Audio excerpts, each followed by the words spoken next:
Hi everyone, Transformers Fan 5000 here. So, this is a director's commentary for Rebellion. This is truly a video you do not want to miss.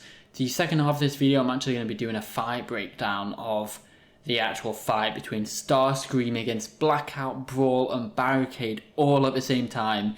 If you want an in-depth look at what happened, shot by shot, frame by frame, make sure you stay to the end of the video. Also, just want to say I'm accepting auditions for Megatron for the End of Days Part 2 to 6. I'll leave that in the link in the description below. Please give that a read. Please read the project overview carefully before auditioning just to make sure you can commit and share it with people you know. Anyway, let's get straight to watching the video. I love this intro here. So I try and do like different sort of intros. This one's in the sky, so I've put clouds in it. And we're in the Nemesis right here, Starscream's watching Megatron's quote-unquote death from Dawn of Corruption Part 3. This actually takes place shortly after Dawn of Corruption Part 3, so that's pretty cool. And obviously we had Starscream in his Nebula form, his Avengers of the Fallen Nebula Starscream toy. That broke, but he turns into the, in End of Days, he's the Studio Series Starscream, so it made sense to have a bit in between the Studio Series Starscream but with the tattoos, so this is why I went with the Revenge of the Fallen Studio Series. Bit of both really, but I really do like this one. Got quite a lot to talk about. This shot here is meant to sort of pan across, but it's meant to represent like he's going through the wall a bit, similar to the shot we saw in Twins, at the end of Twins, where we actually go through the wall. So these are a couple, not too far from Starscream right now, these guys. And we have different ambiances, background noise for each room. Just to sort of, it's very faint, but it is there if you listen carefully. And you know, all this episode, I pretty much did all of it at the same time, apart from the fight was the last thing to be done. Now speaking of the fight, that took several days to film. I had to set the setup, film. I love that shot where Barricade reloads. And this title sequence here. This was a random improv thing. I thought, you know, let's do that. I've got a shot of the Nemesis flying, so let's just do that. But yeah. And here, the backup plan. I will touch on that in a bit. But yeah, the fight, I had to set the setup, film it all, take it down, do it again the next day. It took about 3, 4, maybe 5 days to film the full fight. It took ages. And speaking of the fight, a lot of it was scripted obviously, but there was so much improv in this fight, like so much improv that I just thought, whoa, that's so cool. And like we see Barricade using an ability and Blackout using an ability that they actually have in their toys and characters bios, so we'll touch upon that on the fight analysis, but yeah, amazing. And I really like the soundtrack in this. So the soundtrack I used, it was one of the first I found actually when trying to find what to use for the soundtrack. And I didn't edit any of it. Like I just put the soundtrack on, and when the fight had its lows and when the fight had its highs, the soundtrack just perfectly matched. And when the fight ended and it got to the climax, the song did as well. And I'm like, whoa, this fits way too perfectly. And the soundtrack really reminded me of Halo 3. Just that sort of somber, ambient sort of music, so. And that little bit there where Starscream says to betray me is to betray Megatron, Barricade loads his gun, and that means he actually starts to consider what Starscream's saying, like, maybe I am going against Megatron. And then he's like, no. He like shakes his head and raises his gun and is like, no, you're trying to trick me. So, but yeah. And we have new sound effects from Blue Zone Corporation. They make awesome sound effects. These are all royalty copyright free for commercial use. They sound so much like Transformers Bayverse sounds, and it's when I heard it, I was like, yes, I've got to use it. So it's amazing. Thank you to them. And here we go with the fight. Oh my gosh, I'm so proud of this. Slow motion shot right there. And we go Starscream being a boxer right there and a kickboxer, and yeah. Them shooting him, which doesn't really have too much of an effect. And it's not until Starscream gets stabbed that the fight kind of goes downhill for Starscream a little bit. And, you know, Starscream, he would have always won this fight because he regenerates pretty quick with his Energon in him. And he would have always won, so, yeah. Maybe in some universes he would have lost, but generally Starscream would have won here. And when Starscream's stabbed, we see him have two types of Energon, blue and green.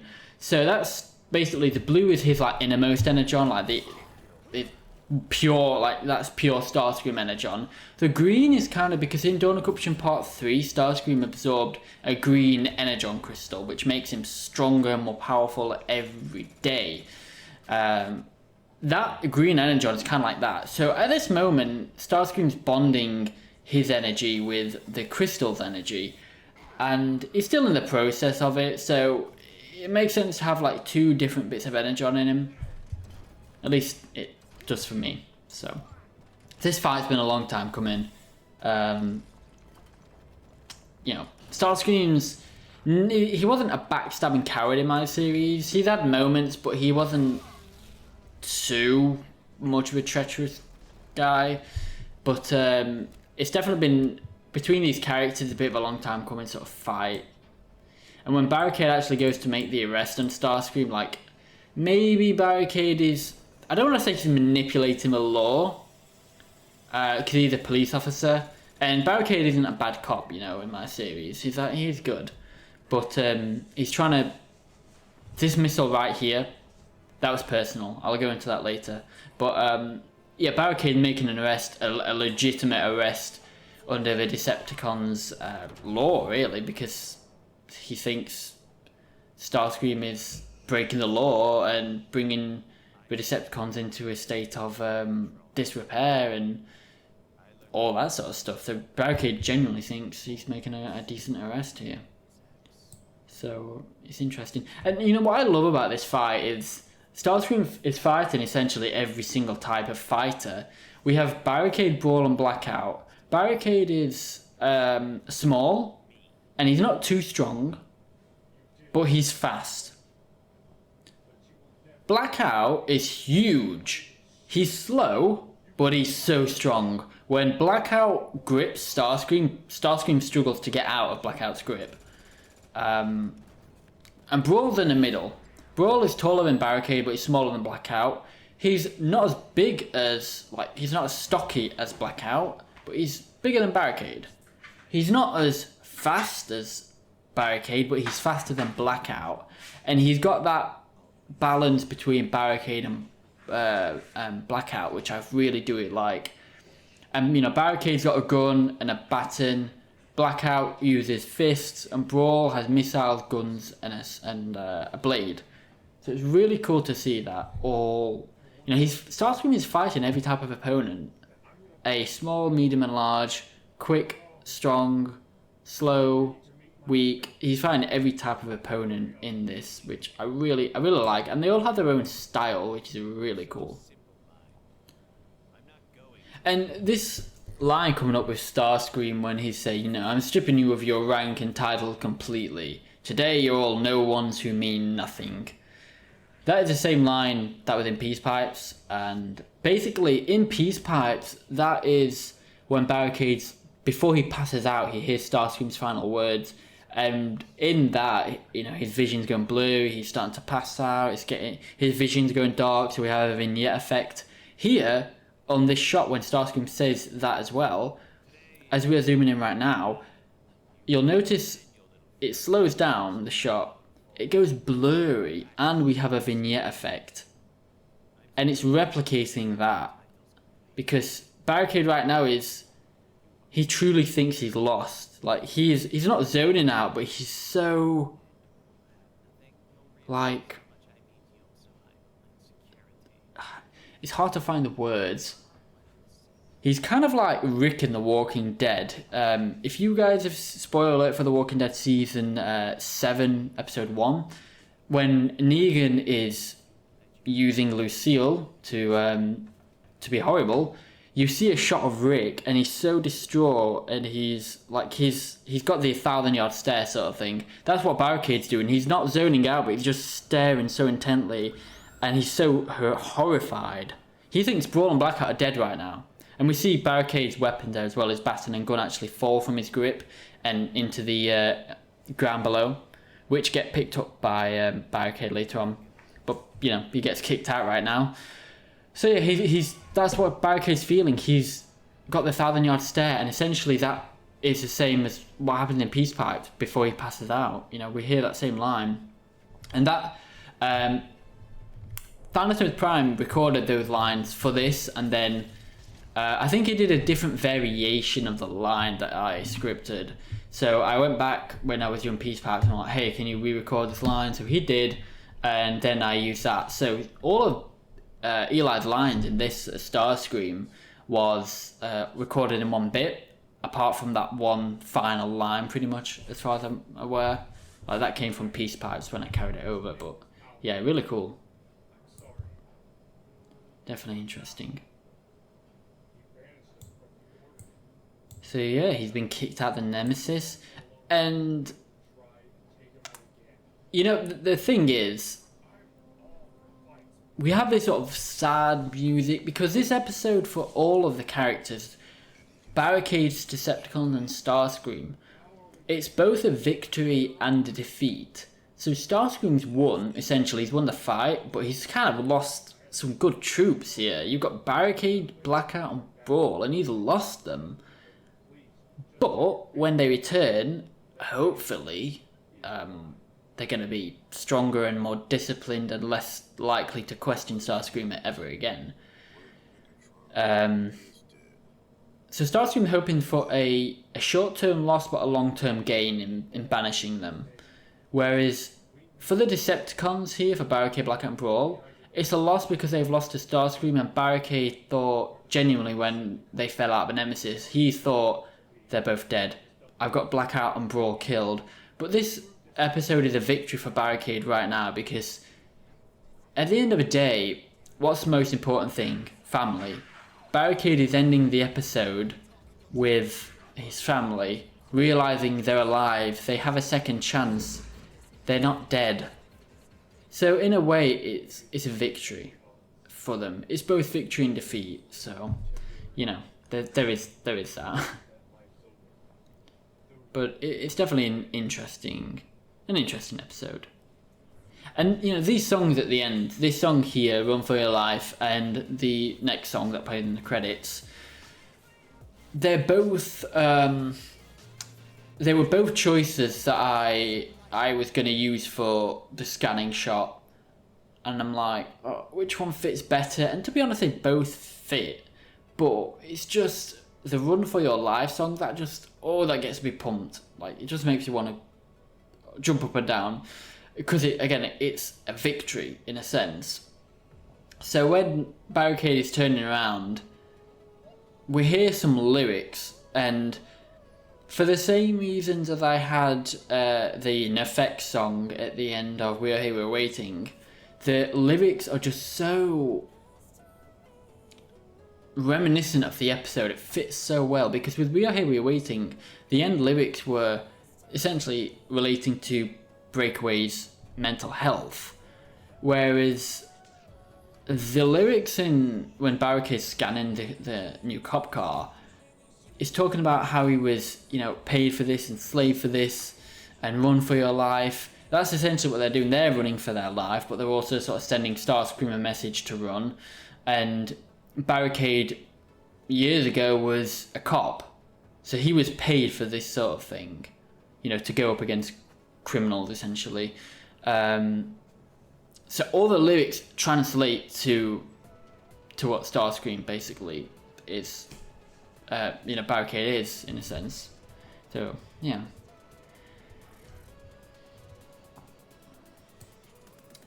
And yeah, we got all the credits here. I didn't put much of an end message. Normally, I put like an end message at the end of the credits, but I do have a lot to say in this episode, obviously, but I just felt less is more, so. And originally I wanted to, for the credits, have a white text and then a black outline, but Hit Film just glitched out on me. Every time I tried it, it just deleted it automatically, so I wasn't able to do that, but you can still read the text. And if you can't read it in the middle, then you can read it when it gets to the, you know, the bottom or the top of the screen with it being a green background. The thing is, each character in this truly believes they are good. Starscream, put yourself in Starscream's picture. He's finally got what he wants, but as we see in End of Days and other stories, Starscream's leadership style, he cares about the Decepticons. Megatron did, but Starscream truly wants to make a united force. And Starscream could have killed Blackout, Brawl, Barricade in this, if he really wanted to. He could have got beat up a bit more, but then he would have got on top, eventually, and he would have killed them all. And Starscream, he's trying to unite the Decepticons. Sure, a lot of them are a bit of a pain in his side, especially Brawl, a pain in both sides in this case, but he truly wants what's best for the Decepticons. He wants to bring them back to glory. He wants to fix the damage that Megatron did.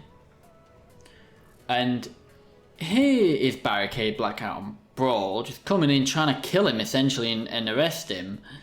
So Starscream, you know, when they say, "Will you come quietly?" and Starscream says no, then of course Starscream is essentially antagonizing them, saying, you know, "Come and get me. If you really want this fight, come and get me." But he's standing his ground. He's not being a pushover. As the leader of Decepticons, he can't be a pushover. Whereas, look at Barricade's point of view. You see Starscream, who is essentially one below Megatron, and as soon as Megatron's gone, he's taken the Decepticon throne with Knockout and the Predacons. And Barricade has served under Megatron for a long time. And it's not that he deserves a promotion, it's nothing like that, but he doesn't think Starscream has good intentions. So, for both Decepticons sides, the old Decepticon order, Barricade, Soundwave, Brawl, Blackout, all the ones who are loyal to Megatron, Lockdown's another one, Berserker's another one, whereas the new Decepticon order, those who are basically loyal to Starscream, just want to move on from Megatron, or just think it's dead, like Starscream, Knockout, and the Predacons. You know, there's that divide, but both sides think they are good. Truly, they think they're doing the right thing, and I want you to really imagine that. They don't think they are bad, and really, Decepticons are a bad guy, but when you just look at these as characters, they're both fighting for a cause they truly believe in. So, yeah, that's it. And what I was saying about how they have a backup plan, basically, essentially what that is wait for not reinforcements, but basically, even though Starscream is going to get stronger each day, the backup plan is to wait until there's perhaps a vulnerability in Starscream, because if Barricade, Blackout, and Brawl fail, they think they're going to die. So that means it's going to be Soundwave and the rest of the Decepticons left. So Soundwave was basically going to keep everything on the down low. When Barricade and his team lose, Soundwave was going to back off and wait for a better opportunity. He was going to rally the rest of the Decepticons and essentially stage a coup when they have either more troops, or if Megatron comes back, or when they can realistically have another opportunity to get Starscream out of the picture. Maybe when the Predacons are dead, maybe when Knockout's out of the picture, but somewhere, yeah, the backup plan is basically just to wait until they can try and take him out again, essentially. So that's what that relates to. And you know, Starscream is very fair. He gives the Decepticons pretty much chances to stand down. And even in End of Days, you know, when Barricade returns, I'm going to do another story called Outcasts, which is the final part of the trilogy to Rebellion, Peace Pipes, and outcasts. Obviously, in End of Days, we have Barricade in his last night form, and Blackout and Brawl and everyone. They're back in the Nemesis before, spoiler alert for the End of Days, part 1, when Megatron returns, and it all kicks off. And just before Megatron makes his big entrance at the end, Starscream is still fair. He's still saying to Barricade, stand down, lower your gun, surrender before I kill you. And Barricade just isn't having it. He just doesn't care about Starscream. He just is not having it. And Starscream is genuinely being fair. Starscream has given them chance. He's not killed them. He doesn't want to kill them. And then he's literally at the end where he's thinking, they are not going to learn. And it's, you know, Predacon does influence him a little bit. Say that the idiots who are still loyal to Megatron are going to pose a problem soon enough. End them right here, right now. That's what Predacon says. And, Predaking, sorry, but that's what Predaking says to Starscream. And still, Starscream's like, Barricade, just stand down. So Starscream is very fair. Very fair. So, yeah. And it's not, like I said, until Starscream gets stabbed that he starts to lose the fight. So there is that.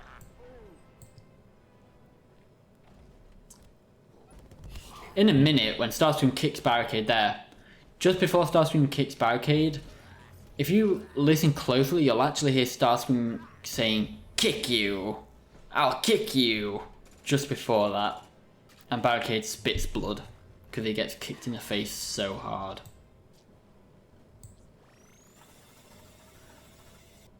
But yeah, if you slow down this fight scene, which I will do in a bit,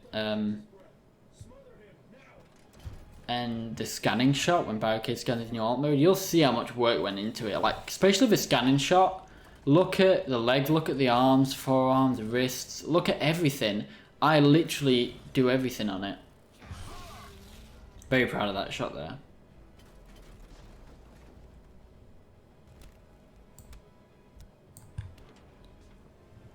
You know, in some of the shots, like the doorway there, the reflective paper, because it was reflective, sometimes it actually caught my fingers at it, so I had to sort of mask around that area and reduce the red and the yellow colours in the hue, saturation and lightness effect. And now you can't even see it. Like, I don't even know which shots my fingers were in now, because I reduced it. It just looks like something in the background, if anything. For Megatron.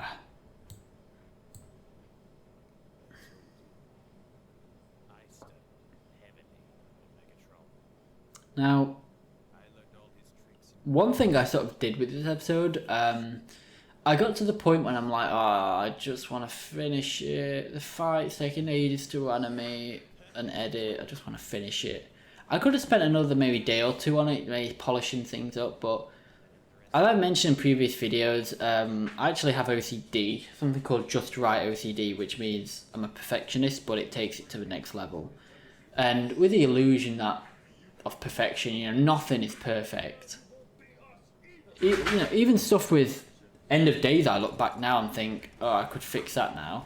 But that's the thing, nothing is perfect. And I'm trying to learn how to cope with my OCD. And I actually thought, you know, there's probably things that I'll pick up on this episode that I can change.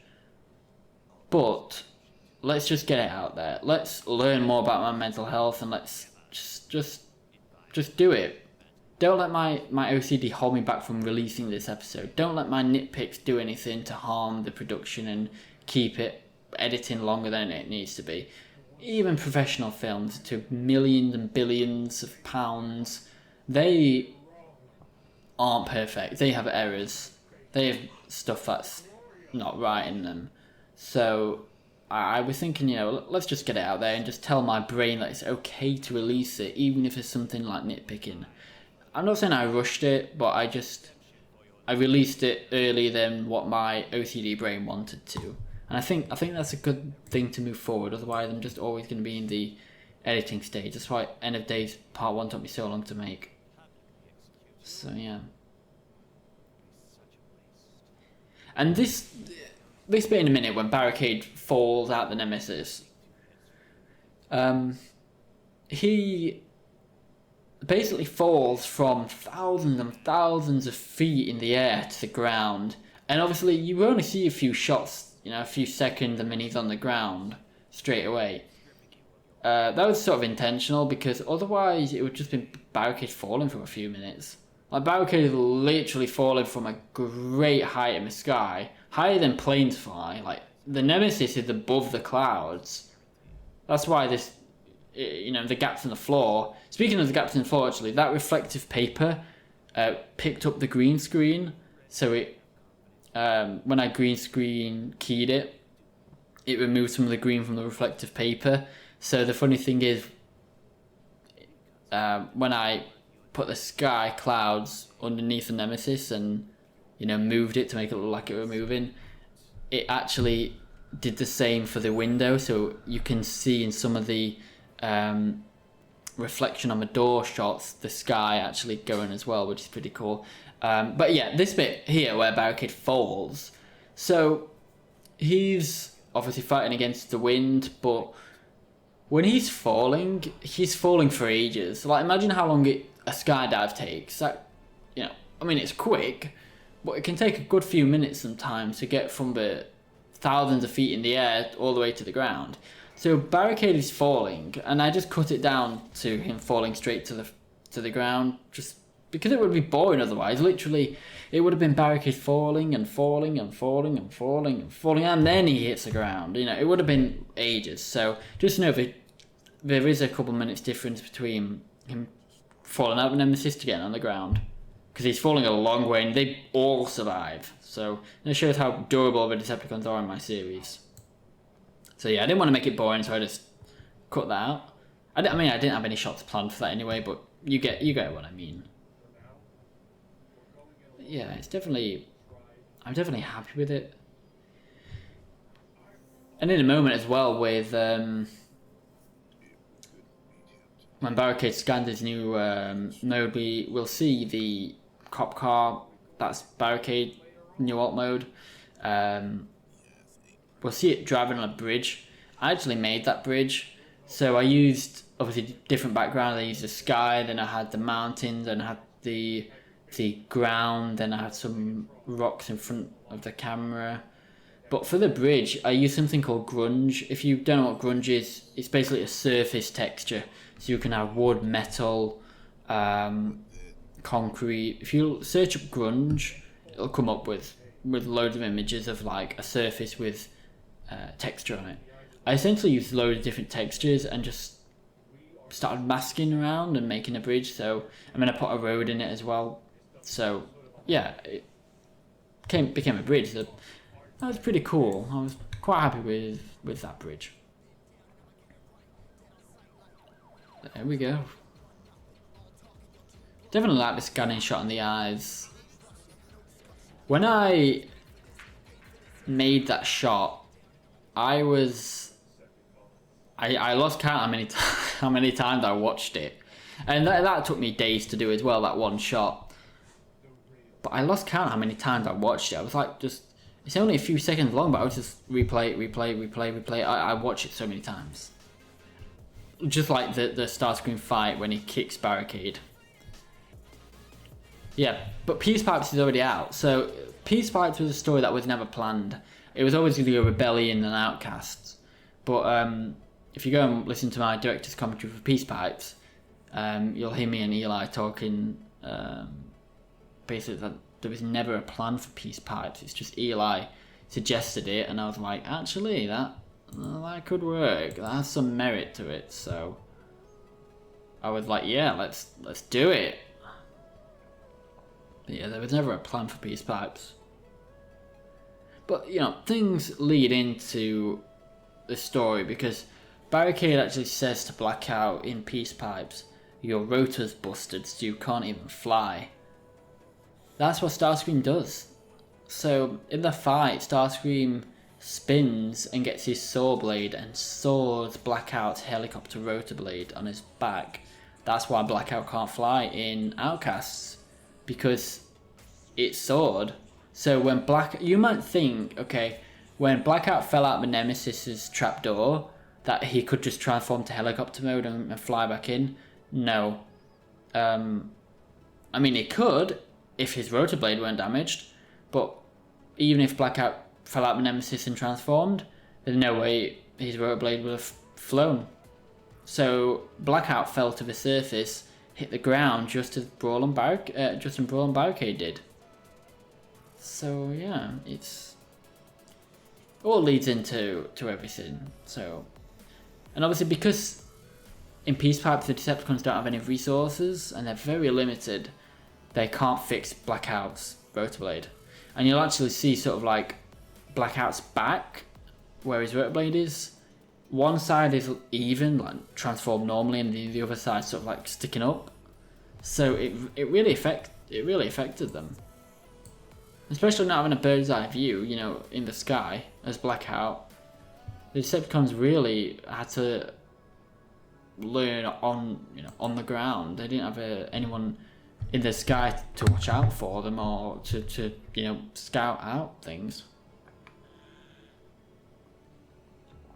And you know, just before the credits end, before I go on to the fight analysis, the backgrounds in Peace Pipes right at the end, that final scene when, you know, Blackout, Barricade and Brawl are talking, it's a like a brown sheet of cardboard on the floor to represent basically the ground, the dirt, like it is below the bridge, any little bits of grass, and then there's blue for the sky. That is the exact same as how Peace Pipes opened. With Peace Pipes, me and Eli agreed, rather than doing stop motion, which it was stop motion, but we wanted to keep it simple. Don't do any overcomplicated shots, don't do too many movements with the camera, don't do too many movements with the character. Of course, make the stop motion a stop motion, but keep it simple. And I did that with the set.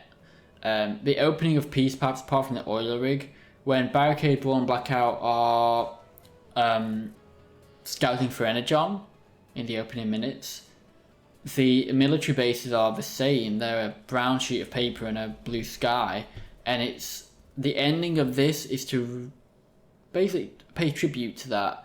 Not have anything overcomplicated sets, just have it where it's kind of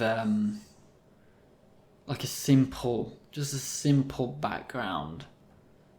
And I mean, I added some dust particles for effect as well, because they fell literally from the sky and dust were kicking up, which makes sense. And then obviously that simplistic filming style leads into Peace Pipes, and then what we'll see in Outcast when Barricade returns to Starscream, like he has in End of Days, we will see that film style return. So the opening scenes for the opening scene for Outcasts will be that same filming style, very simplistic. So you go from a Rebellion set in the Nemesis, and you get a simplistic style of background, leading into Peace Pipes being simplistic, and then Outcast starts simplistic, and then it'll eventually get back to the Nemesis with Starscream for sets again. So it is quite a nice continuity in that way, I feel. But now probably the bit you have all been waiting for. Let's get to analysing the fight scene, which I know many of you will be very eager to actually see. Because it's one thing to watch the fight scene, but it's another thing to actually know what's going on. So let's get it.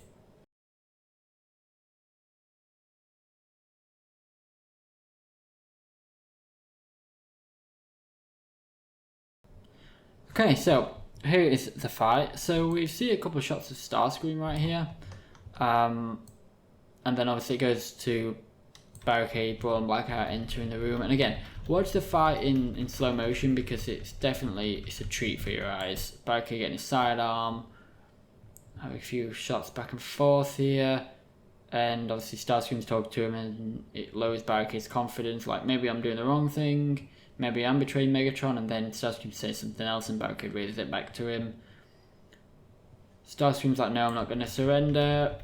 And then we see Blackout basically sidestepping behind Starscream. Starscream notices this instantly. His situational awareness is on point. And then we go to Brawl doing the same thing. Starscream again looking like, what are you doing? And then he gets in his guard. And then he knows Barricade's about to make a move, so he gets ready there. And then we see a few sort of back and forth shots here. And then here's where the magic begins. So we have their sort of feet like inching closer to each other. And then this shot is basically for a few seconds. And then basically this is where you're really going to see the detail. So Barricade's got his gun pointing at Starscream. Blackout's behind. Starscream knows what's going on. You know, he's not stupid. So Barricade, before he can fire, Starscream grabs his gun, parries it, but because Barricade's finger's on the trigger, because Barricade's finger is on the trigger, and Starscream parries it, it sort of forces Barricade's finger to fire at Blackout. So that's how like a bit of an explosion occurs. So we've got sparks in the background there. Then Brawl comes in. Starscream notices this. Brawl goes in for a left hook. So he's going to either hit Starscream in the head with his fist or his hook. Starscream blocks with his arm. And we can see Blackout in the background there. Like, look in the background of these shots because there's a lot going on. Like, as your eyes are diverted to Brawl here, Blackout in the background there is like, oh, you just shot me, dude. So yeah, he blocks his shot, blocks his hook right here. Now, divert your eyes to the bottom of the screen here. Starscream basically leg sweeps Brawl and fully trips him up there, like puts him into the splits right there. Now Brawl's shoulder cannons here. Starscream's had a hold of one of them. So as Starscream blocks, he actually grabs his shoulder cannon. You can't see because of the motion blur fully, but as Starscream blocks his shot, look at his hand. Because this right here is a threat. He's blocked that, but he can still shoot with that. This arm is over here. His legs aren't much of a threat to Starscream right now. These shoulder cannons are. So, he's blocked this shot, so he diverts his attention to the shoulder cannon right here. He diverts it as he leg sweeps him to distract him a bit. And now he's got him. So this shoulder cannon right here is aiming at Brawl right now. Brawl tries to basically shoot to try and get Starscream off him. But we see the missile right here. Missile comes out, but it goes out in the distance. Then Starscream's like, okay, you want to play that game? Starscream lowers the missile pod more and shoots him in the face. So basically the first missile comes out of this one because he's got 4 pods. First missile comes out of this one. Next missile comes out of this one and shoots Brawl dead center in the head. So that's like taking Brawl out pretty much for a second. Starscream's like, yeah, you're out. Look at Blackout in the background there. Blackout is still like, oh, you shot me, dude. Now, within seconds, Barricade is coming in. Now, if you guys have the original Barricade figure, you know his left hand has like a trigger, and when you pull that trigger, his like fist extends. With like a gimmick. He'll try that. So Barricade basically comes in for a left uppercut and swings here. And look at Blackout again in the background moving. So Barricade basically knows that his gun's not going to do jack right now. So he basically comes in with some brute force and left uppercut Starscream. But Starscream sidesteps. So this uppercut is coming straight to Starscream. Starscream sees this, sidesteps. So Barricade's left uppercut, basically Barricade's left uppercut doesn't hit, so the momentum keeps going. So his momentum of his arm just swings all the way up. Look at that, it swings all the way up. Meanwhile, Starscream is getting into a side clinch. So his arm comes under Barricade's left ribs here and onto his back. And then Starscream basically grips hold of Barricade, lifts him up, twirls around, and again look at Blackout in here. He's coming. And he lifts him up, swings him off his feet, look at that. Off his feet, he's on the floor and then he's literally in the air. And Starscream basically full turns and swings him there into Brawl. Now, like I said, Blackout here is coming behind him. So, the next shot is Blackout here. He's like, I've got to jump on you, Starscream. Starscream, again, instantly, situational awareness on point, he turns around. And instead of attacking Blackout, he does something unexpected. He steps off center line. He steps, and this, if you're a martial artist, you know what this is. It's mainly sort of a kickboxing, sort of like Muay Thai sort of thing, I think, rather than like boxing. But there's something called center line. Well, center line's in like a lot of boxing stuff, but the foot position right here. So basically, if you take your foot and you basically place it on the outside of someone else's foot, you're in a much stronger position than they are. So Starscream steps off center line, puts his foot there, raises his left foot, and basically spins perfectly in slow motion, spin crescent kicks Blackout in the face.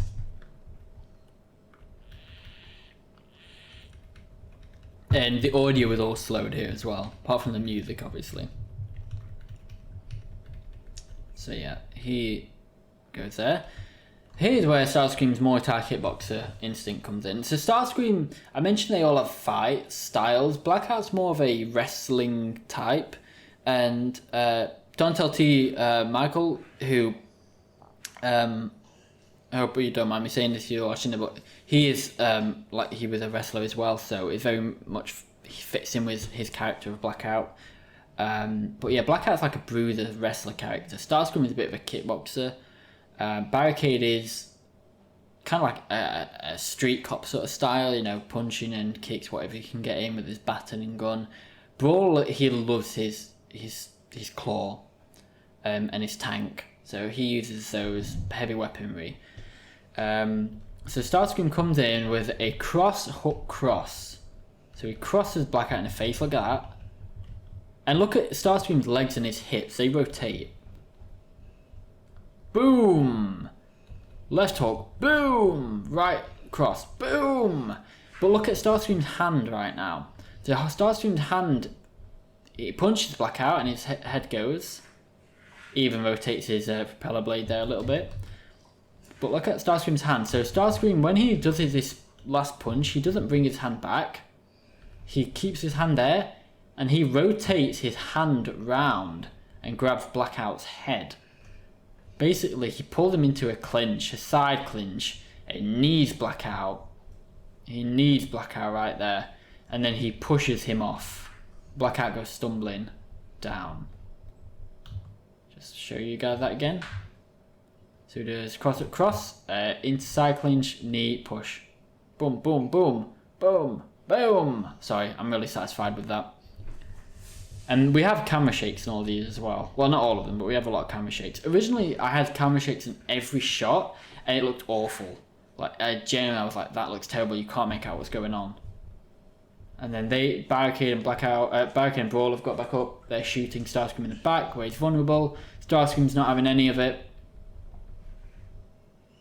All the sound effects are in time with the shots as well. Starscream grabs Blackout's feet, swings him round while they're shooting him. Like, look at this. They are still shooting. And then we cut to a shot where the explosion has basically sort of gone into embers. Starscream's in a power pose, sort of. And then we get the shot here where, like, Brawl's like, oh, my head hurts. Blackout's just, what's going on? Barricade's sort of looking down like, Damn, this guy's tough. So we look down on them, do a that shot there, and then they start to get back up. Like, all right, let's do it. Now these are in perfect line for Starscream. This probably wouldn't work in real life, so I wouldn't try it. But I mean, it's Starscream, it's fiction, it works now.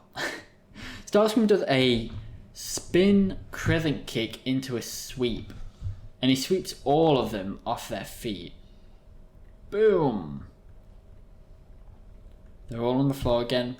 Now this is where we see how dominant Starscream is. Now look at Barricade's pistol on the floor. Right here, because he dropped it. Barricade spots it, and the camera spots it right next to Starscream's foot there. We have another shot here. Like, Brawl is sort of semi-up right now, just sort of like getting his bearings. Now look at Barricade's back here. He's got the baton. I'll come back to that soon. So Brawl's up, semi, Blackout's like just dazed. Barricade's probably the most injured right now, to be honest. Even though Brawl got shot in the head, he's a tank, literally, you can take it. Starscream not really got any injuries at this point. Barricade's probably the most injured because he's the smallest and he's been hit like hard. So Barricade, out of pure desperation, is crawling to his gun right here. Starscream steps on it. Boom. And this is where we see Starscream's dominance in the fight. Blackout moves. Watch this. Blackout moves. So, in fact, before that, as Barricade grabs his gun, Starscream does this. He raises his arms out. Like, he flares his arms out. Like, you really want to try that, Barricade? Now, this is Starscream's dominant side coming out. Blackout moves, and Starscream widens his, like, arms again. Like, do you want to try it as well? Look at this. Check this out. When I get to it. Blackout moves. Starscream instantly, pretty much. Like, yeah, you want to try that? Now look at Brawl in the background. Again, look at every shot, like, in detail. Brawl is like, hang on. You're focused on them two right now. You're vulnerable. So Brawl gets up. Brawl's like, now's my chance. And it's this moment that Starscream realised he upped. But it's this moment that Starscream is hurt. This single stab is the downfall of most of the fight for Starscream. This is the reason why he gets beat up a bit. Now, obviously, I know obviously like stabbing is a real world thing. It's nothing to make fun of. It's nothing to make jokes about.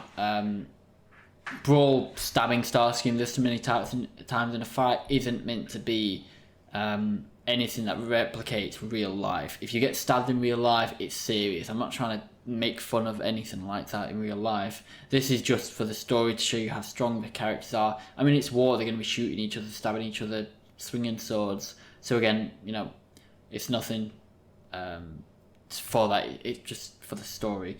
Blackout's still moving. Starscream is, you know, raising his arm, and Brawl comes in, and Starscream realizes too late, and he goes straight into his sword. Now, I mentioned earlier about the two different colours of Energon. This is where it comes in. That's Starscream's Energon crystal that comes in. Now, Brawl really here, he has his machine gun, his mini one there. He could have really shot Starscream's wound, but he doesn't. Now, look at Starscream's arm right here. He backfists Brawl away. Now, if you ever try and like hold on to someone while they're panicking, regardless how strong they are, you'll know that it's hard. So Starscream's panicking right now. He's throwing his body weight around because he's like, I've been stabbed. So he literally swings his arm back. Maybe it was intentionally he backfisted Brawl. Maybe it wasn't. Maybe it was just his reaction of like flaring his arm up. But either way, he sends Brawl like backfisting back. And then more blood comes out, or Energon. And there's his inner Energon there. And then so Starscream falls back, and then he basically grabs his wound right here. And then look at Blackout. Blackout gets up. This is where Starscream's had enough. He looks at him straight away, like, look at that. He's been like stabbed, and he's instantly ready to get back in the fight. And they Blackout and Starscream exchange looks right here to kind of like stare at each other, who's going to make the first move. Again, Starscream is like, do you really want to try that? But this is where the fight turns, and this is where Starscream, certainly his attitude towards these three characters changes as well. So, just check.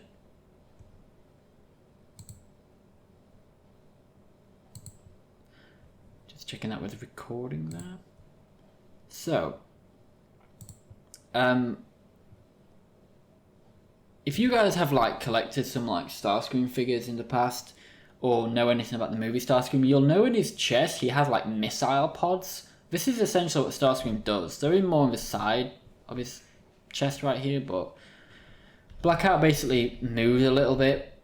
Obviously when Starscream's been stabbed. So look at Starscream's chest open up there, and he shoots a couple of missiles and they hit Blackout, sending him flying back. Like, look, we get one missile, two missile, boom, boom, one explosion, two explosion, boom, Blackout's down.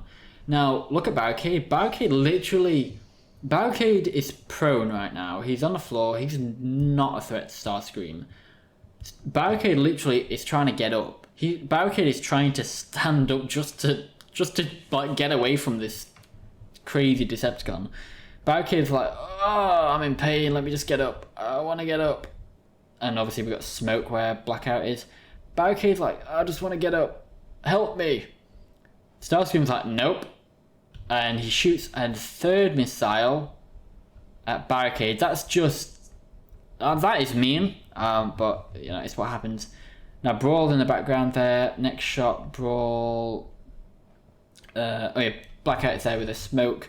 Starscream bleeds again. And he basically takes just a second because he needs it. He's in pain right now. Obviously, Blackout's just sort of like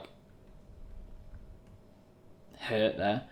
Starscream just takes a moment just to get himself together, which is a mistake because Brawl is up and he swings. Starscream again is on point. Look at that. He turns his head. He's on point. Now look what he does. He elbows Brawl. He back elbows Brawl in the face right there.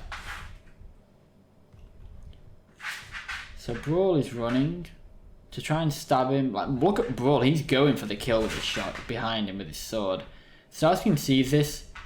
Boom. Now Brawl misses this shot. Look at this. Brawl swings right where Starscream was. Right there. Starscream was there a minute ago. Brawl was going for that kill shot there. And Starscream just back elbows Brawl. Sends it back. Now Blackout is off camera, but he's getting up. Blackout's running towards Starscream. And because basically Starscream is doing this back elbow, his momentum carries him forward straight into Blackout. So Blackout charges his propeller blade up and it hits Starscream. Like them shots where it's going fast and then next shot it's slow because it hits. So it does scrape him. This is hard to see, and it was hard to see when I was actually filming it, like in person. But Starscream actually elbows Blackout as well. There. So his arm, because basically Starscream's arm is behind Blackout's arm here, but I assure you, Starscream does elbow Blackout right there, which sends him back. And obviously Blackout's propeller blade is still going right there. So Blackout, look at Blackout in the background here. Blackout is stumbling back from that shot there. He's stumbling all the way back. Brawl, who just got pushed back, is coming in for this next shot because he's on the floor a little bit right now. He's looking at the floor like, ow, just been elbowed in the face. That would hurt anyone. But he's getting back up. Barricade, who was shot with a missile, is getting up. Starscream, who just got out of Blackout and Brawl's grip, is now here. So we'll take it character by character, and we'll start with Brawl. So Brawl is basically getting up here, and same with Blackout there. So Barricade, and if you listen very closely around this shot, Starscream actually goes kick you. That was an improv by Eli, I believe. I think he improv that. So I just added it in. He did 2 variations. I think he did kick you, which I used, and I'll kick you for that, which I didn't use. I feel like that was telegraphing his move too much, whereas now, I mean, look at Barricade's guard. He's got a gun in one hand, and his fist is free in the other hand, but his guard's a bit low. Barricade's got, not in shock, but he's not expecting this from Starscream. He thought it might be a little bit easier. Now, look at Starscream's leg. That is going in for a right roundhouse kick, and this is probably my favourite shot in the fight. I'll just look at the placement of this roundhouse. So clean. Barricade sees it and tries to step away from it, but no, just gets hit. Boom. But because Starscream's been stabbed, he's opened his wound up a little bit more. Like, look at this. Starscream bleeds just from that. So Starscream's also in pain. But he kicks Barricade, and there's something called a full turning roundhouse kick in kickboxing, and Starscream kind of does that. He kicks all the way through. Like, Barricade gets hit so hard, he's facing one way, and then 1 minute when he's being kicked, he spins all the way, and he spits energon out. That's how powerful Starscream just kicked him. And Starscream turns all the way around at the full turning roundhouse kick. Look, he turns all the way around. Now, let's focus on Blackout and Brawl. Blackout's coming in there. And Blackout uppercut. He does a right uppercut to Starscream. So Blackout's about to uppercut him here. I mean, again, we can't see it because Starscream's covered. Starscream covering Blackout's right arm, obviously. But Blackout uppercuts Starscream right here and follows all the way through. And Starscream basically, he's gripping onto his wound right here, like when he's kicked him. Look at Starscream's hand right now. He's gripping his wound, but he's still kicked and still bled out. So Starscream's right hand is on his wound. So when Blackout uppercuts him, it just loosens that grip on his wound, and Starscream's arm just flies out to the side and more energy spilled out.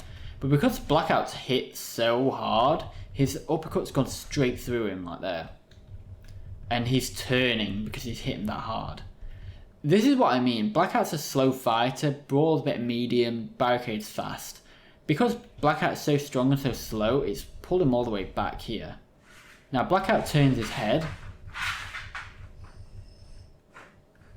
And he has a few precious seconds to get Starscream into a headlock. That shot was so hard to do. I mean, look at Blackout's leg popping over there.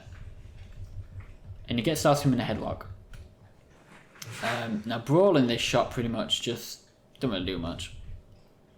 But Brawl sort of just raises his gun and is like, what is going on? This is pure chaos at this point. And this is where Brawl runs up and stabs his other side. So this right side was where Starscream was stabbed before. Now Brawl's going at his left side. There you go, the blue and the green energon.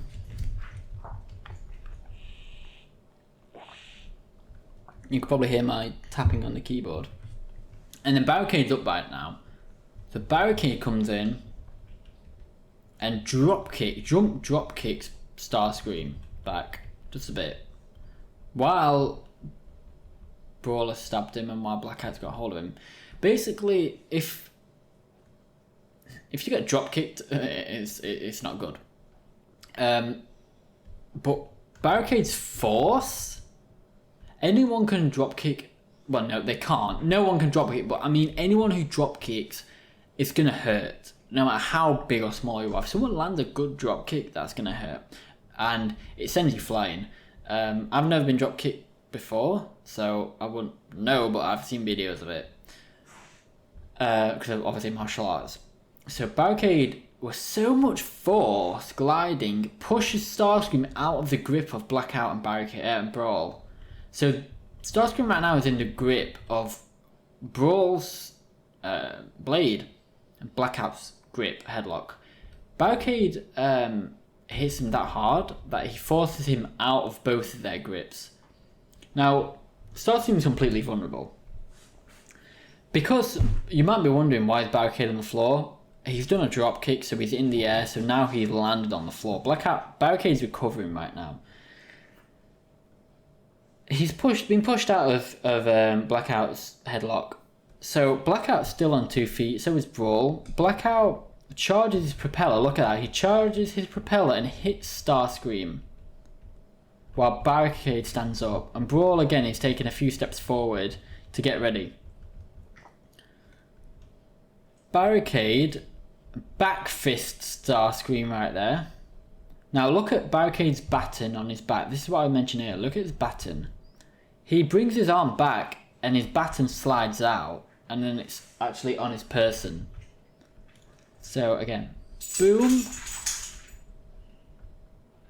Then Barricade grabs his baton, slides it out, raises it up, and hits Starscream across the face. Perfect for Brawl to come in, take a few steps, and shoot Starscream as Barricade sort of just stands there watching.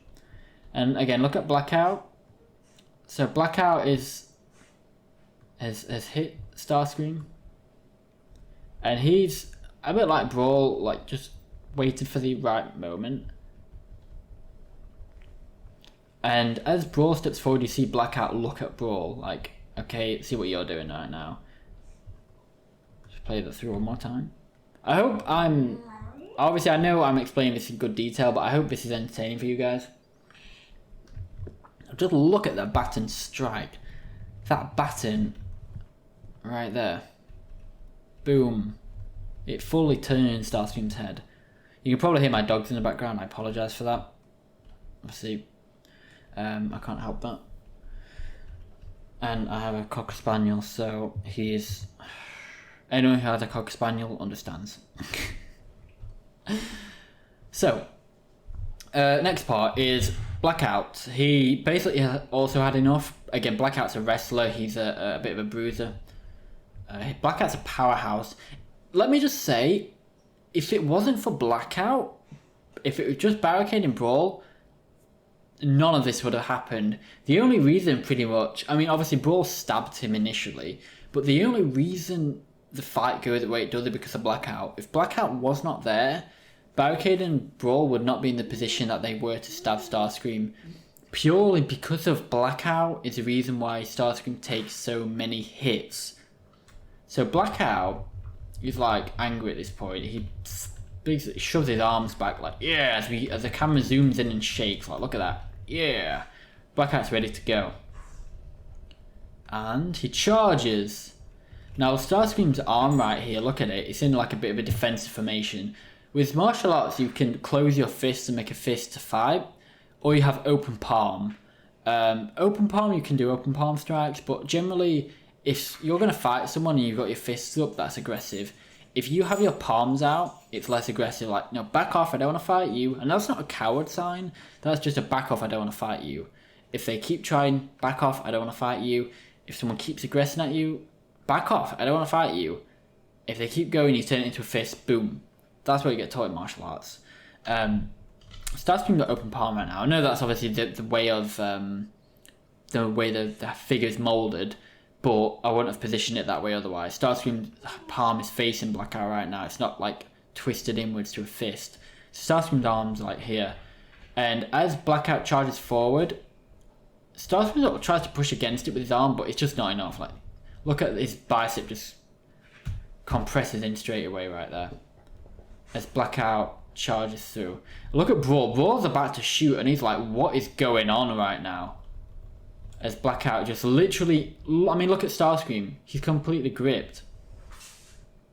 And then Blackout thrusts Starscream onto the wall. Right there. That hurt Starscream, let me tell you. That hurt.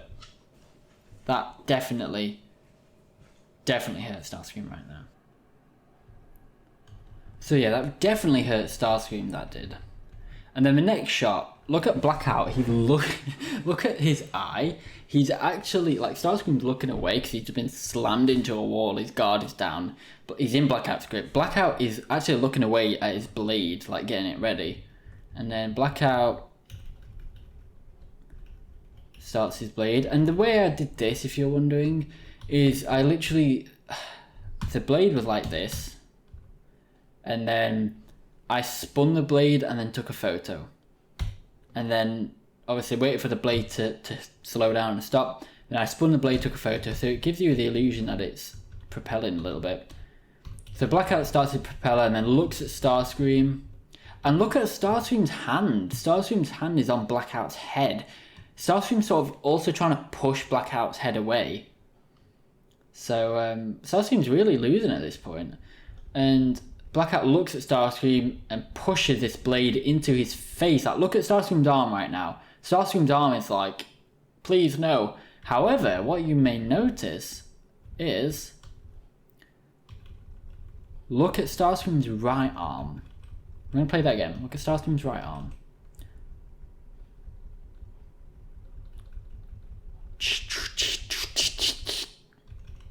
Transforms. And as Blackout gets his blade closer, Starscream's saw blade pops up and there's a little bit of a glow there. And it sparkles. So that sort of sends Barricade back. And if you listen to Blackout back, sorry, not Barricade. That sends Blackout back. And if you listen to the sound effect, we have Blackout's propeller blades like going.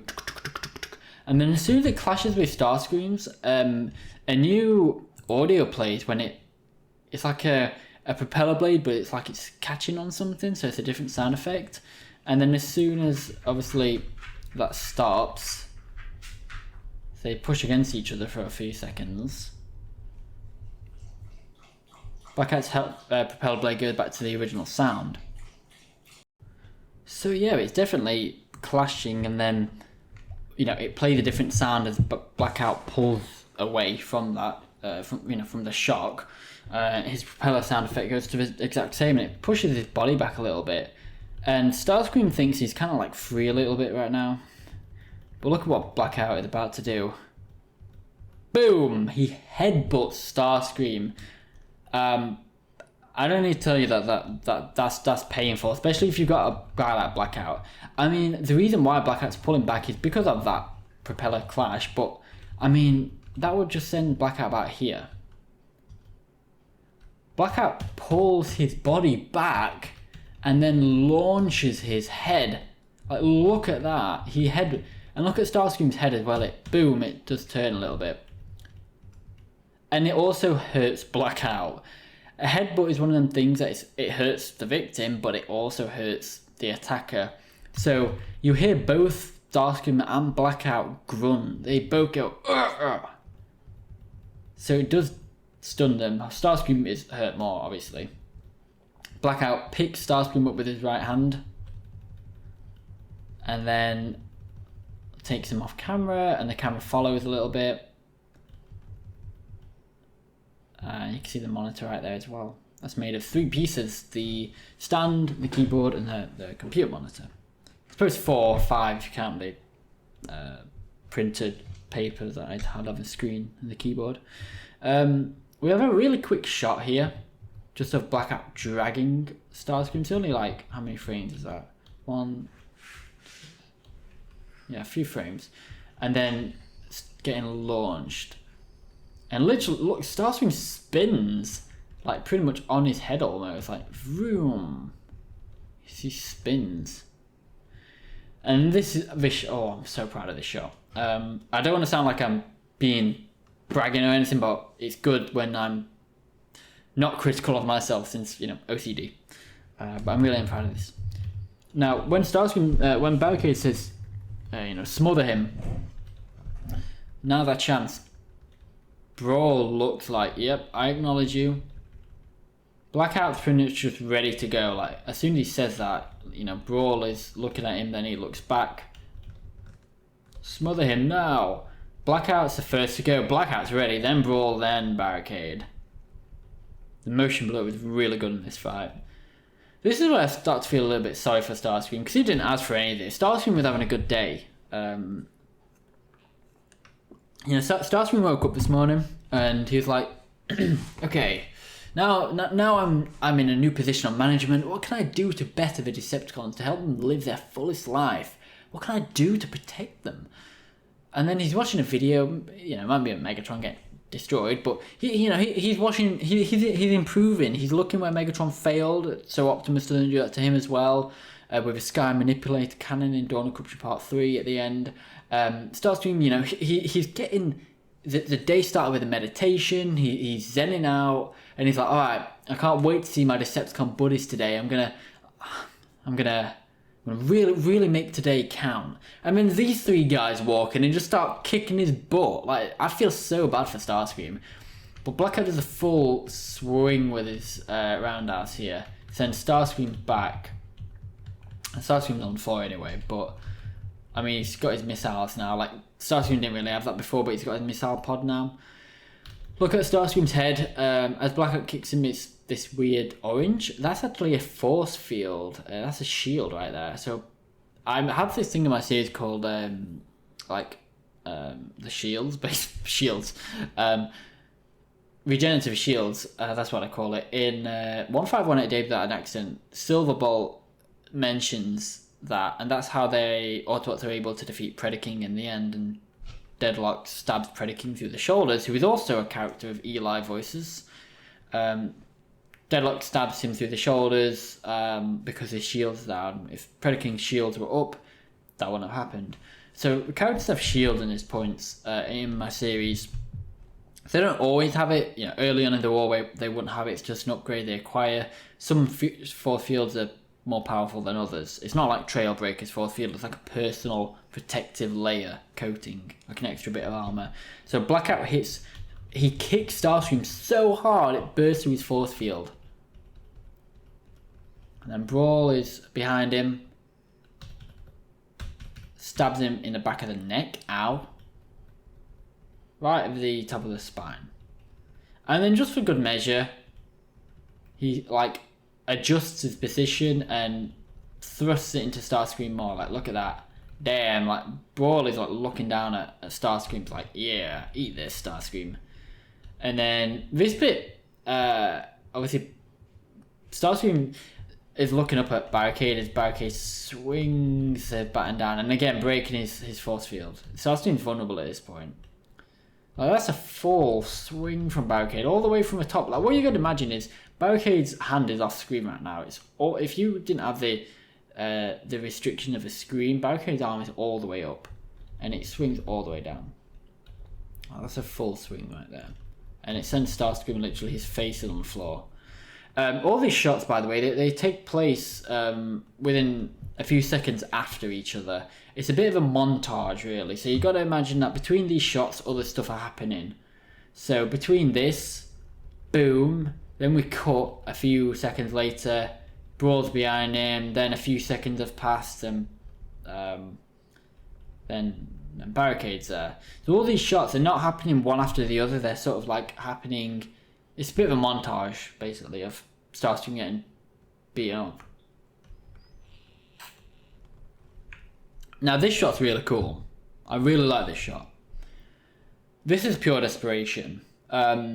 Starscream's got his missile in his left hand and his right hand that's shot because he's basically there's something in like kickboxing as well called like a bolo uppercut, where you basically dip down, bring your fist to your face and like do like a backward motion uppercut to get more power and emphasis and launch the uppercut up. Starscream kind of does this. He swings his arm all the way back and brings his saw forward.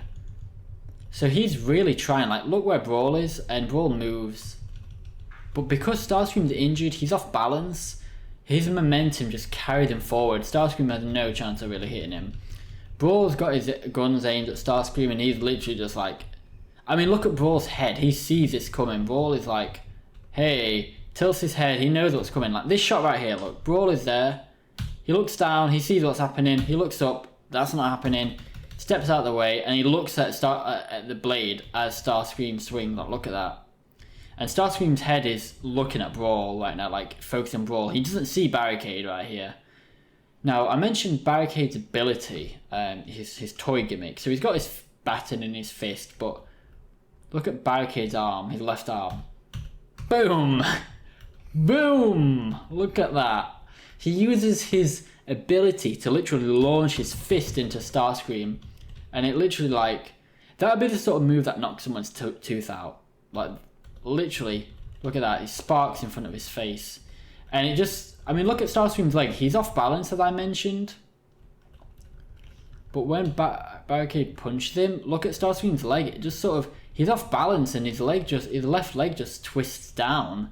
So Starscream literally is down on the floor, and those sparks fly as he goes. And all this is one camera shot. Like this is all one camera shot. I moved my tripod to accommodate. So as Starscream falls, look at Brawl. Brawl is about to land this shot. Like Starscream's on the floor. Brawl looks. He raises his gun as Starscream's head is like going up and down, like he's trying to like get back up, but he's just falling down because he's physically hurt. Brawl swings his arm back, and then look at Brawl. What's going on? Boom. So right here, if you remember Peace Pipes, or if you haven't seen Peace Pipes, at the start, it starts in an oil rig. Brawl makes Blackout jealous, and Blackout instinctively does his iconic sort of shriek and stomp, which just basically Blackout does an electric stomp that floors the oil rig. It collapses an oil rig. Just to put how powerful Starscream is, how adorable he is in perspective, this is the exact same stomp. Look at that. Blackout stomps Starscream, probably even more powerful because the oil rig stomp is just an instinctive one. Blackout's going for the kill. He stamps on his head. Blackout isn't messing about. Now this could affect Blackout, it could affect Barricade and Brawl as well. But he does it anyway because they're getting desperate. So Brawl looks, boom, he stamps on him. So Starscream he eats that shot. Whereas that shot collapsed an oil rig in the next episode in Peace Pipes. That shows you how strong Starscream is, how powerful. So basically the reason why Brawl is about to stab him and then stops, obviously he sees Blackout coming, he's like, alright, you do it, you have a shot. But Brawl doesn't want to get in the middle of this. Brawl is tough, but he knows he probably would get very injured if he got stomped on. Or if he got caught in here. So he just steps back as Blackout does that because he knows, and we've got Sparks and Electrical Pulse there, he knows he's not getting anywhere in the middle of that. So is Barricade. Barricade's off camera right now, stepping away. It's more than what you see in the camera. Like when you're in person, you see the actual figures moving. It's great. So as Blackout stomps, Brawl looks down. I'll just say, he's looking down. And then he raises his arm back even more. Oh, look at that, he raises his arm up, Blackout steps back to allow Brawl to accommodate, and Brawl, look at him, he's looking directly at Starscream as he comes down. He stabs him straight in the throat as more energy comes out. And then Blackout goes off, Barricade comes in. Oh, some people really like this. I think my parents and my sister definitely picked this up when I was filming. This was improv right here. All this shot here was improv. So, I think D-Rock, Derek Blakely, he picked up on this as he was premiering it on his stream. Barricade just kickstarts. He just kicks him straight between the legs. Cheap shot, but like he's got his gun positioned to his face as well. But he kicks him so hard, it goes through his force field right there. Like, look at Barricade. He fully like twists his body up. Like, that is a full kick. And you hear Starscream screaming while he's getting stabbed. This next shot is pretty good. I might have to go over this a few times like the other ones. So Starscream's on the floor eating these shots. Look at them. So we'll start with Blackout. Blackout, boom, kicks him. Boom, kicks him again. Boom, kicks him again. And then basically lays on him. Barricade kicks him in between the legs. Kicks him in between the legs. Kicks him in between the legs and then swings his baton down and hits him on the chest in between the legs. Brawl, I mean, just look at Brawl. Brawl's having a field day. He's just going boom, boom, boom, just stabbing him all over. Like, look at that.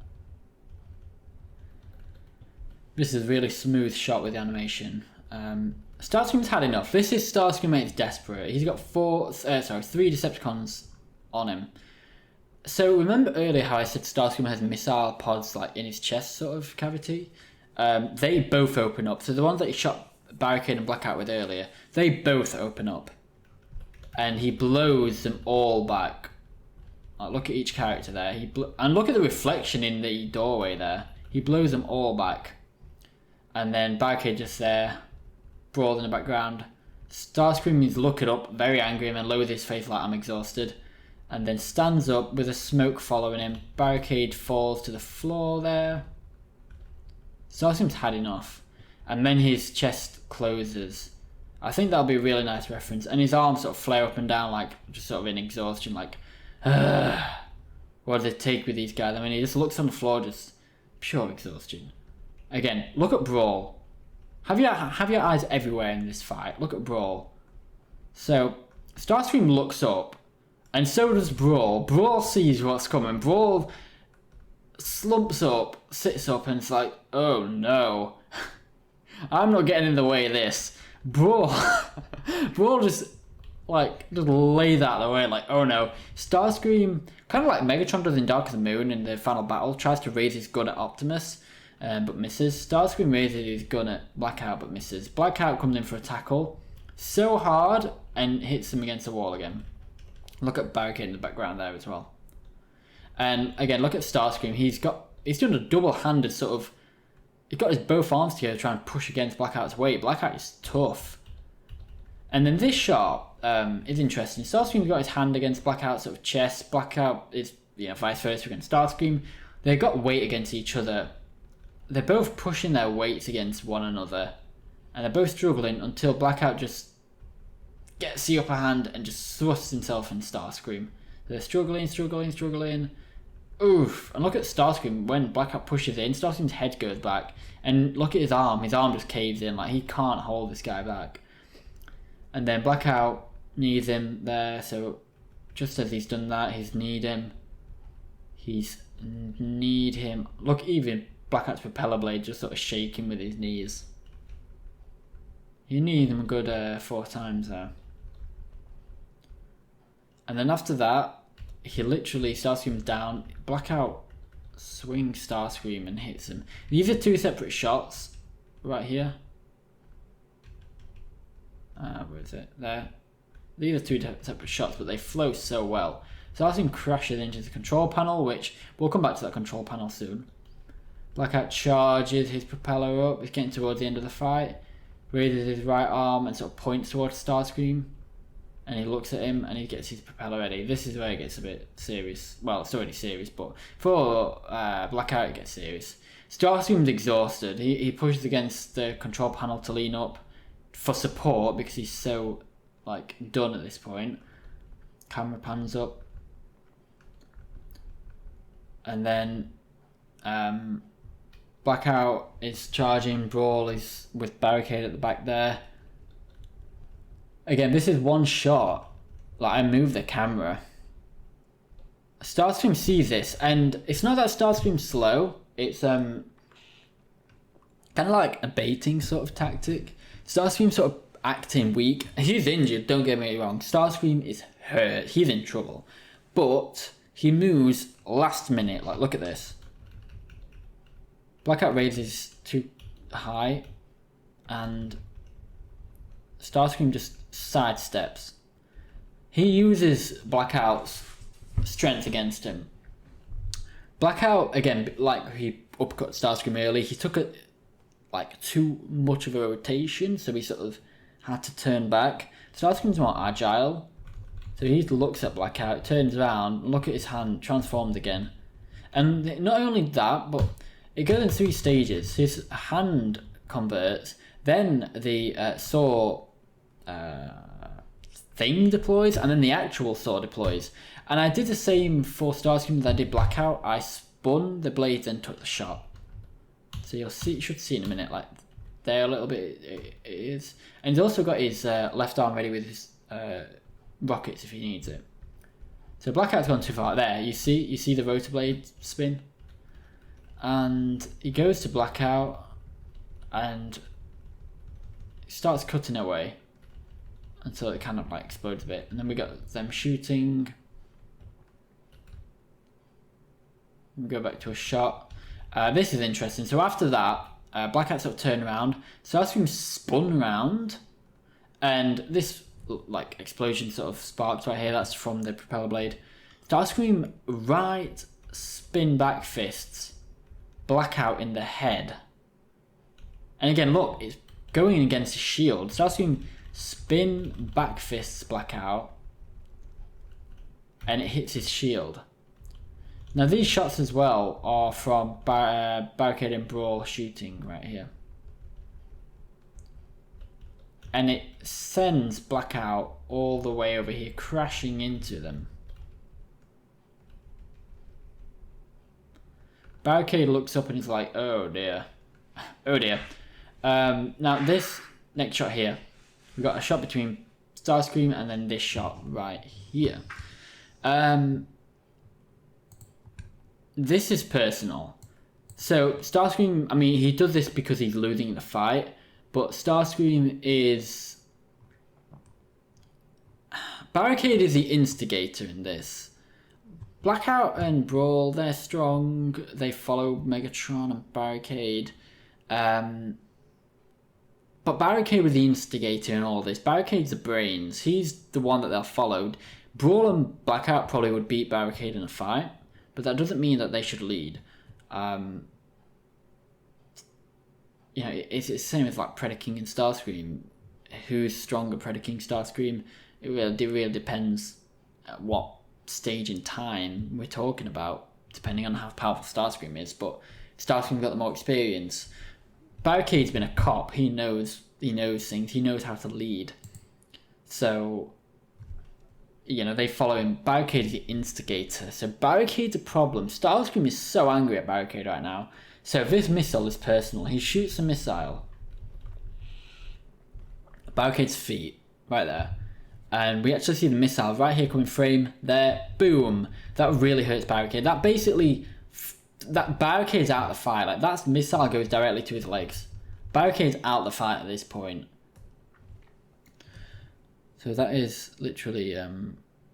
that is personal. So, at the next point in the fight... Blackout's had enough. He looks up at Starscream, Brawl's on the floor. And he goes, Starscream's getting ready for Megatron. Now this shot was interesting because it's kind of like I did 3 layers to it. I had the base shot without Blackout, so all the characters in the base. Then I took a green screen of Blackout. So Blackout's not actually in shot right here, so he's green screened on.